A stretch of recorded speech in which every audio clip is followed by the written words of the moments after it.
imeze iteye ite dusobanuriye byinshi kuri Stern TV show. Cyane yaje guhindura ibintu byinshi hano mu ndangaburezi, ntabwo ari ibintu twari dusanzwe tuzi hano mu ndangaburezi, ko ibikorwa byose biba hano mu ndangaburezi ushobora no kubisanga kuri interinete igihe cyose waba warisanga, wenda muvi zitandukanye hano mu ndangaburezi, ibiganiro biba byabereye nk'aha, shyiraho amadinix n'ibindi bintu bitandukanye, kuri aho wabisanga n'ahandi ni kuri Stern TV show.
umunsi wa kane abakunzi ba MDCF Ugesa kuri ubu mu rurimi rw'ikinyarwanda ugiye kugezwaho nanjye Robert Jumutiza, ariko yasibye igenewe muri studio za MDC.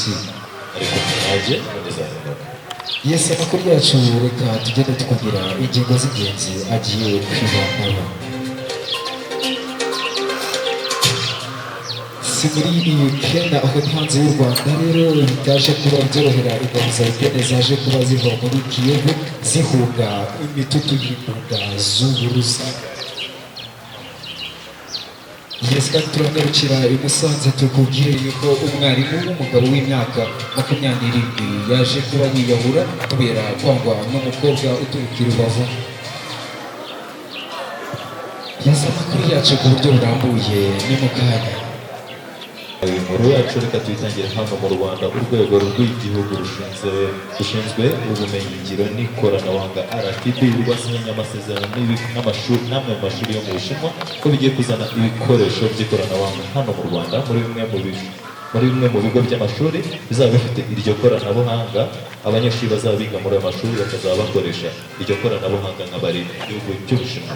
Hano mu Rwanda tugiye mu ngingo ijyanye n'uburezi, umwarimu witwa Harerimana Pascal wo mu karere ka Musanze w'imyaka 27 yasanzwe mu mugozi yapfuye. Uyu musore akaba avuka mu karere ka Musanze, akaba yasanzwe mu mugozi yapfuye. Iyi nkuru yatangajwe n'umuyobozi w'akarere ka Musanze avuga ko iyi nkuru uyu musore kwiyahura kwe byatewe n'urupfu no kubengwa n'umukobwa yakundaga. Uwo mukobwa akaba aturuka mu karere ka Rubavu. Uyu muyobozi w'akarere yavuze ko hari ibindi byihishe inyuma y'urupfu rw'uyu musore hakaba hagikorwa iperereza ku rupfu rw'uyu muhungu.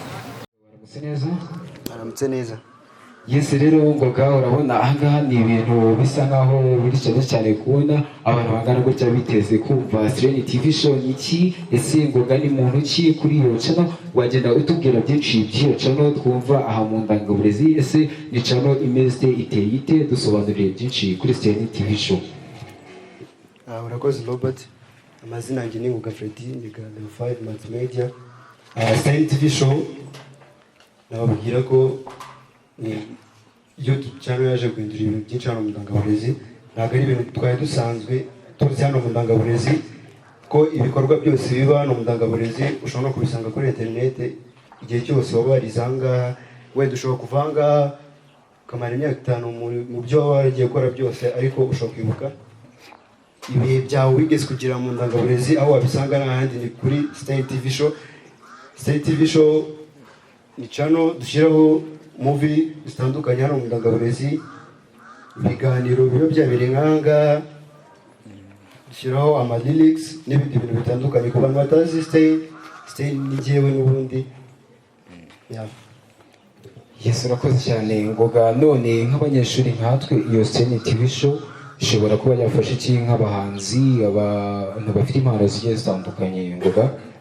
Yes, nkuko mubizi nyine Serenity TV show yaje ahangaha kugira ngo afashe abantu batandukanye bafite izo mpano. Mu bisanzwe nyine purpose yacu nka Serenity TV show ni boosting talent and passion for all. Nta muntu duheza rwose igihangano cyawe icyo waba ufite cyose nyine upfa kuba wiyumva ko ugomba kugiperforminga kandi ugatanga ubutumwa muri icyo kintu. Turahari kugira ngo tugufashe. Yes rero murimo murabyumva mwese cyane, mwe mufite impano mwari mwaritinya cyangwa mwaratinye kuzibagezaho. Serenity TV show yaje nk'igisubizo, yaje kugenda isubiza bimwe byose mwagendaga mwibaza, ese ko mfite impano nabuze uko izamuka. Ibyo byose Serenity TV show yaje kuba igenda ibishyira zibabwira ati mwese muremerewe kandi mwese mwatambuka mukahagera. Enoki ikibazo kimwe Serenity tumusezerera muri studio. Urakoze cyane Robert, nendaga kubaza uyu mutumirwa wacu ni he hazaza ha Serenity TV show? Ya gahunda ya Serenity TV show, Serenity TV show ifite inzozi nyinshi cyane, gusa ariko ndashaka kuzakora filme imwe byibuze at least muri East Africa ikarebwa cyane. Njye ndi director nyine, ifite movies zitandukanye. Ku bantu batazi Serenity TV show bajya kuri YouTube channel, cyane ko ikigo cyadufashije dufite network ihoraho hariya, ukajyaho ukareba ibihangano byacu ndetse no kudusapotinga, kuko hanga Serenity TV show niyo twasohoka mu gihe mufite ibirori cyangwa twumva ko hari ibintu mugiye gukora ahangaha, tuba duhari kugira ngo ibintu byose tubinoze neza. Yes murakoze cyane mwe mwari mukurikiye MDC of GSI. Ubwo amakuru yacu nakagaruka, mwari kumwe nanjye Robert Denote ndetse na Serenity TV show. Amakuru yacu nakagaruka. Ciao ciao.